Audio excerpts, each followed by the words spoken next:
Sobrang ganda ng rooftop. Oh my gosh. Tingnan mo sobrang ganda, sis. 'Di ba? Ito ang Rome. Tingnan mo, ang ganda, promise. So ito tayo. Ito yung Via Veneto. Yung street kung saan kami nagstay. 'Di ba ang ganda? Sinong aakalain na ang isang hindi magaling dati sa eskwela, mababa ang grades, ito nandito as a makeup artist sa Rome. Tapos ito, tingnan mo, ang ganda rin ng park. 'Di ba?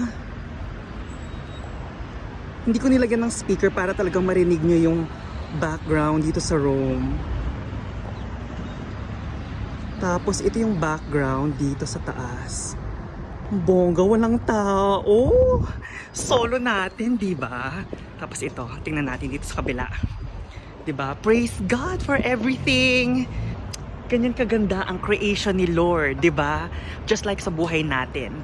Let's just not rely on our plans. Let's trust God in all our plans. Kasi if we trust Him with all our heart, He will crown all your efforts with success.